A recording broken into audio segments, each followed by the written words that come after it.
Salut Florie, Salut Franck. bienvenue sur Super Moi TV. Merci. T'es la star d'un jour. Ça me fait vachement plaisir qu'on prenne ce temps-là ensemble. Alors pour rappeler un petit peu, on s'est rencontrés dans le cadre d'une rando. T'étais venu à un entraînement, je me souviens. C'était vachement cool. Et puis le temps a passé, hein, chacun a fait aussi ses activités. Et aujourd'hui, en fait, on va parler du Human Design. Une activité qui tient vachement à cœur. Et la manière dont tu m'en as parlé un tout petit peu, moi ça m'a donné envie qu'on aille plus loin, d'en parler. Parce que quand on aime ce qu'on fait, on a envie de le découvrir, quoi. On a envie d'en parler, et moi j'avais envie de te poser des questions autour de ça. Alors, déjà c'est quoi le Human Design en quelques mots?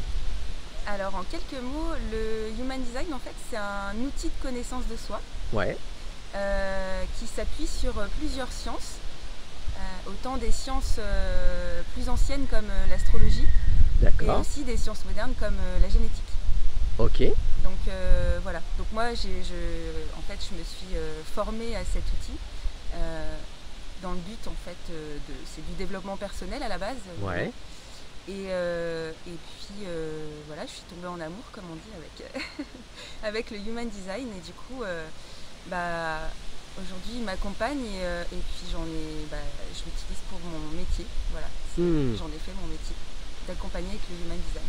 d'accord. Alors c'est quoi les applications possibles? Parce que j'entends effectivement c'est du développement personnel et à la fois donc du coup tu le dis avec un aspect aussi scientifique quelque part. C'est pas parfois les gens se disent c'est du développement personnel donc c'est un peu perché, c'est un peu tout ça, mais là ça se base sur des choses qui sont très concrètes.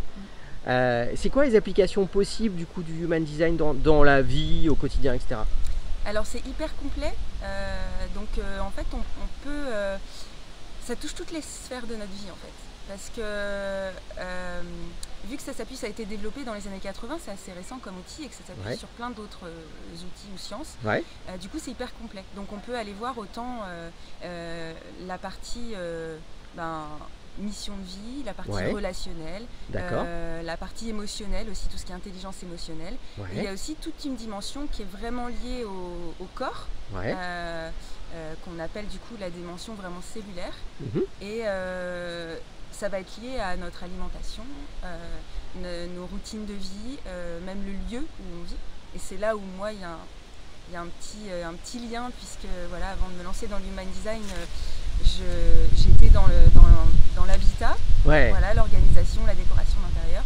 Et en fait, on peut vraiment aller voir toutes les sphères de notre vie, la relation parent-enfant, les relations familiales. Et mission de vie, du coup après on peut développer tout ça avec quand on est à son compte ou même au niveau salarial, quand on est salarié, comment mieux gérer au travail pour respecter son fonctionnement, parce qu'en fait oui c'est ça, j'ai oublié de dire le principal. Rencontrer le Human Design en fait c'est découvrir son fonctionnement propre. D'accord, ok. Du coup, ça se base un petit peu comme sur l'astrologie. À partir de la date, lieu et heure de naissance, on génère un schéma. Donc là, c'est pas un thème astral, c'est un schéma corporel qui nous donne plein d'indications. J'aurais pu ramener presque un schéma pour montrer, bon, j'ai pas. Et en fait, ça met en lumière notre fonctionnement originel au moment de notre naissance. Donc avant qu'on ait tous les conditionnements de l'éducation, de la société, etc. Du vécu, du travail, etc.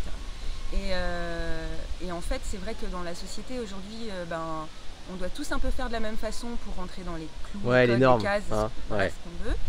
Et en fait, il y a plein de personnes à qui ça ne convient pas.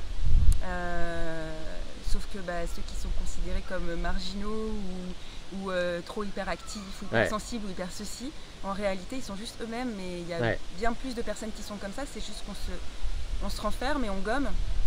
Donc, puis on veut rentrer dans les cases, quoi. Hein. Ah complètement, pour être aimé, pour être admis, etc. Ça.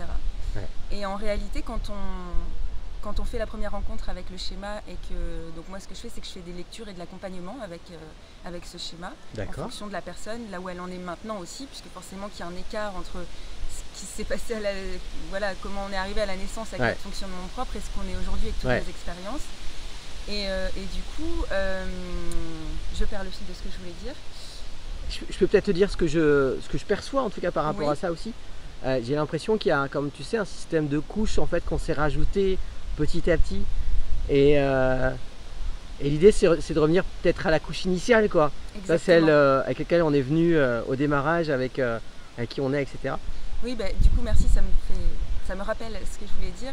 C'est qu'en fait, le fonctionnement originel, du coup, ça nous aide à mettre des mots sur qui on est vraiment et de se dire ah, mais du coup, ça confirme. Donc, c'est pas de la divination et tout ça, hein. C'est vraiment, il y a des choses, on va complètement se reconnaître dedans. Du coup, ça va nous mettre en confiance sur qui on est et de l'assumer au lieu de vouloir le gommer.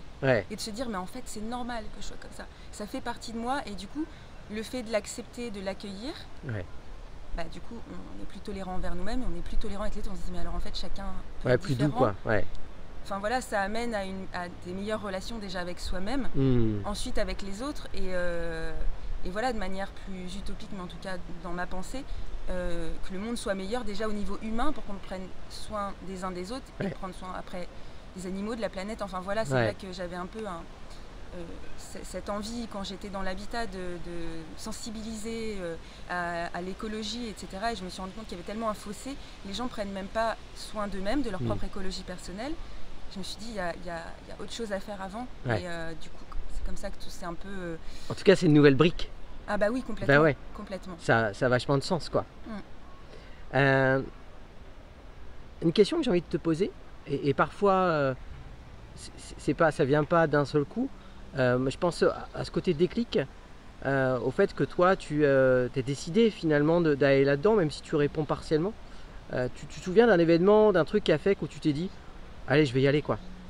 Ouais, en fait, j'ai découvert le Human Design en même temps que j'ai créé mon entreprise l'année dernière. Et en fait, en créant mon compte Instagram. Parce que j'étais pas du tout sur les réseaux sociaux, je suis pas quelqu'un de connecté à la base. Et voilà, je me suis dit non, je me lance à mon compte, mais je vais faire autrement. Je me suis rendu compte que j'avais quand même besoin un petit peu des réseaux sociaux. Et en créant ma page Instagram, forcément, je tombais sur des choses. Enfin, j'ai un peu découvert, voilà, il était temps.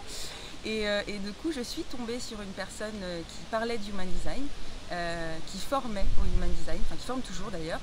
Et ça m'a vachement appelée sans savoir ce que c'était. Donc j'ai laissé couler au moins 6 mois parce que j'étais dans le développement de mon entreprise. Et puis l'été dernier, au bout de 6 mois d'entrepreneuriat, j'étais un petit peu en surmenage et j'avais besoin de m'écouter, faire quelque chose pour moi. Et en fait, sans savoir ce que j'allais en faire après, mais je me sentais appelée, je me suis inscrite à la formation qui commençait en octobre. Voilà. J'ai eu je me suis pleinement écoutée. J'ai écouté mon autorité intérieure, comme on dit en Human Design. C'est-à-dire que j'ai vraiment suivi mon flow, je me suis écoutée. Et en fait, maintenant, je sais pourquoi. Voilà, j'étais appelée là. Donc, je me suis formée pour moi-même au départ. J'ai fait une formation avancée et intense qui ont beaucoup chamboulé aussi mon quotidien, ma vie personnelle, voilà, relationnelle, etc. Et c'était vraiment challengeant parce qu'en fait, ça apporte des clés, etc. Mais il faut être prêt à travailler sur soi et à accepter certaines choses parce que ça met en lumière des choses qui nous permettent d'être en confiance. Mais ça met aussi en lumière des choses qui font partie de nous et qui sont considérées comme défauts, entre guillemets, mais en réalité, on n'a pas à gommer ça et c'est d'accueillir et d'accepter qu'on soit aussi cette partie-là. Donc voilà, par moments, c'est bousculant, hein, et par moments, c'est bousculant, exactement. Mais voilà, j'ai la chance de vivre avec quelqu'un qui a été très soutenante et même si elle n'a pas tout compris ce qui se passait, qui est restée là et qui d'ailleurs a pu bénéficier elle aussi de quand même justement de bénéfices que peuvent apporter cet outil. Et puis voilà, et puis du coup c'est depuis quand maintenant, depuis mai-juin. Voilà, je transmets ça, je partage, j'accompagne avec cet outil et puis voilà, ça a complètement changé ma vie professionnelle. Le mot qui me vient, parce que parfois on se demande toujours, on se dit mais concrètement ça donne quoi en fait, oui, tu me vois demandais les applications. Mais quelque part, et tu y réponds parce que finalement, ce que je comprends moi, c'est en fait, peu importe ce qu'on va faire dans la vie, c'est aussi être plus doux, plus accueillant en fait avec ce qu'on est capable d'être, ce qu'on est capable de pas réussir, etc. Et ça, c'est plus qu'un vrai outil déjà, quoi. Enfin, c'est quand même plutôt pas mal, quoi. Oui, c'est chouette. Après, je peux donner des exemples si carrément. Tu veux, vraiment concrets. Je parlais de moi pour... voilà. Mais au niveau relationnel, par exemple. Ma copine, on n'a pas du tout le même type énergétique, donc c'est quelque chose qu'on vient voir en Human Design. Je ne vais pas parler de tous les composantes parce que je vais oui, puis on verra, il y a d'autres occasions. Hein. Voilà. Tu montes des ateliers pour ça aussi. Donc Mais du coup, la première chose qu'on va voir, c'est le type énergétique. C'est en fait, on n'a pas tous la même énergie. Donc quand on dit quelqu'un qui n'arrive pas à faire le même boulot qu'un autre ou quoi, c'est pas une question qu'il n'a pas la motivation. C'est qu'on n'a pas tous la même énergie de nature en fait. On n'est pas tous nés pareils. Il y en a qui ont les cheveux noirs, d'autres les cheveux blonds. Et ben il y en a qui ont plus d'énergie que d'autres. Et c'est ok en fait. C'est juste que voilà, du coup, ça nous demande de vivre un petit peu différemment une fois qu'on sait ça. Et du coup, ce qu'on fait pour temporiser, parce qu'elle est très réceptive justement aux énergies. Moi j'ai une énergie de feu. Quand elle rentre du boulot, elle a toujours un temps tampon où voilà, elle va prendre sa douche, elle médite, lit un bouquin ou quoi, elle prend une petite demi-heure. Ça permet en fait qu'elle puisse décharger les énergies de la journée avec ses collègues, tout ça, avant d'être avec moi et qu'elle reprenne encore un peu d'énergie. Donc ça c'est typiquement par rapport à l'énergie, mais ça permet de mettre concrètement en place des choses dans sa vie familiale et après même dans sa vie professionnelle ou quoi, qui font qu'on agit différemment pour se sentir bien mieux respecter son énergie, donc être moins fatigué. En fait ça a des conséquences qui vont bien au-delà. On est moins fatigué, du coup on gère mieux nos émotions, du coup on a des meilleures relations. Ça, en fait c'est un cercle vertueux quoi. Ouais, donc, puis on cherche pas à faire un sprint si on est un poisson rouge, quoi. Exactement. Bah, c'est toujours pareil d'accepter finalement qui on est et comment on est. Et ce qui est bien aussi, je trouve, par rapport à ce que tu expliques, c'est qu'on se base sur des choses qui sont concrètes et qui sont, entre guillemets, scientifiquement vérifiables. Et ça, je trouve, c'est plutôt rassurant parce que c'est... Parce que c'est aussi faire confiance et là on fait confiance effectivement dans cette technique, dans ce savoir, et c'est basé sur des choses qui sont vérifiables, quoi. C'est pas du perché pour être du perché, quoi. C'est ça qui est chouette, je trouve. Bah après oui, c'est pas de l'invention sur le moment et tout, et en même temps en Human Design il y a justement ce rappel d'être à l'écoute de, alors qu'on utilise comme terme générique son intuition, mais vraiment d'être à l'écoute de soi, voilà, après on met le mot qu'on veut dessus. Et justement, c'est pas censé être un outil enfermant, au contraire, c'est un outil qui nous amène à être dans l'expérimentation pour vivre notre meilleure vie, quoi. Donc clairement, c'est pas du tout t'es comme ça donc tu dois faire ça, etc. C'est plutôt des suggestions, et après c'est d'être dans l'observation et voir ce qui nous convient le mieux pour vraiment en fait être dans de meilleures conditions, avoir une vie plus épanouissante, tant relationnelle que professionnelle, que dans notre quotidien. Et en fait c'est un outil parmi plein d'autres qui existent déjà en développement personnel. Moi j'ai eu ce déclic et vraiment ce crush avec, enfin je sais pas comment expliquer, mais ça match avec cet outil. Mais il y a plein d'autres outils qui existent, et je pense qu'à partir du moment où on a envie de travailler alors pas sur soi mais avec soi en fait, se dire allez, on est main dans la main, maintenant je m'accepte, j'y vais et j'essaye de vivre ma meilleure vie.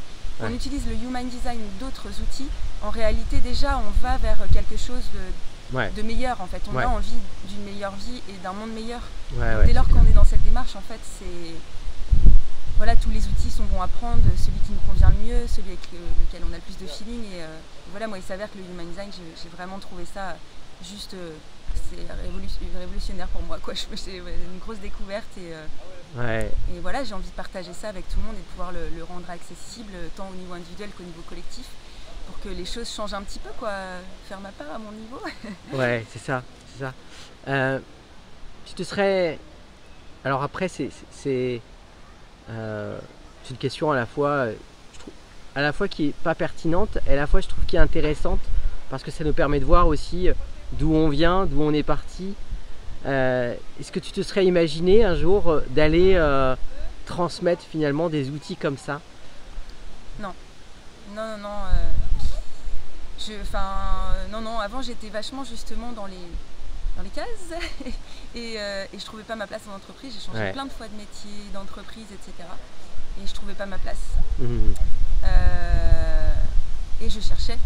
Voilà, j'ai passé plus de 30 ans de ma vie à chercher à rentrer dans les cases, j'y arrivais pas. Donc, tu as fini par accepter que tu n'étais pas dedans, quoi, pour pouvoir justement avoir ta vraie place, quoi. Exactement. On imagine que tout est possible, d'accord, et qu'on se retrouve ici ou ailleurs, d'ailleurs, dans allez, 2 ans, 3 ans. Comment tu verrais les choses? Ça serait, tu sais, ça serait quoi le scénario, l'image, il se passerait quoi? Elle serait comment ta vie avec tout ça? Ma vie avec tout ça, j'ai envie de rester vivre ici, malgré de pouvoir continuer à voyager, mais je me sens vraiment attachée ici. Et l'idée, 2 ou 3 ans, je sais pas, peut-être, qui sait. J'aimerais vraiment vivre ici, mais au sein d'un écolieu. Ok. Que je construirai avec ma chérie, puisqu'elle est charpentière, avec des cabanes insolites, habitat léger, écologie, etc. Pour travailler l'écologie tant environnementale que l'écologie personnelle, donc l'écologie humaine, avec justement des ateliers en human design, etc. et travailler avec plein d'autres personnes qui œuvrent aussi pour un monde meilleur, en yoga, en nutrition, etc. et que les gens puissent venir séjourner et goûter un autre mode de vie le temps d'un week-end, d'une semaine, d'un mois, en fait je ne sais plus comment on appelle ça, en immersion. En immersion, ouais, voilà. C'est ça. Et du coup, ça, ce serait vraiment magique. Voilà. Je pourrais recréer un petit monde qui pourrait grandir et ce serait vraiment chouette. Merci beaucoup Florie pour ce moment. Merci à toi. Faire avec les éléments, avec qui on est, avec ce qu'on disait au début, nos défis, parfois et on a le droit en fait d'avoir parfois des hésitations, des peurs à expliquer les choses, etc. etc. Et ça nous rend ben voilà, encore plus nous et merci de m'avoir fait confiance aussi par rapport à ça. Merci à toi pour cette proposition. Tu veux faire un petit dernier mot? Un petit quelque chose que tu as envie de dire, rajouter, etc. Un dernier mot. Profitez de la vie, soyez vous-même. Je sais qu'on l'entend beaucoup, mais c'est tellement important, mot pour mot, quoi. Être soi et s'aimer comme on est. Je te souhaite plein de bonheur en tout cas. Merci beaucoup, toi aussi. Merci Florie.